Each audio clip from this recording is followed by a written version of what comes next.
আজ আমি আম মাখা করব। আমগুলো কেটে ভালো করে ধুয়ে নিছি, আমগুলো এখন কুড়িয়ে নেব।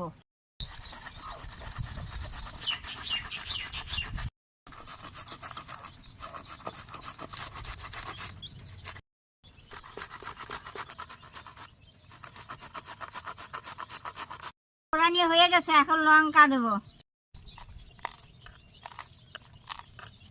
লবণ দেব, চিনি দিয়ে দেব, গন্ধরাজ লেবুর পাতা দেব। হেভি খেতে, হেভি বাসনা হবে। সুন্দর করে মাখিয়ে নিই। মাখানো হয়ে গেছে, খেয়ে দেখি কেমন হয়েছে।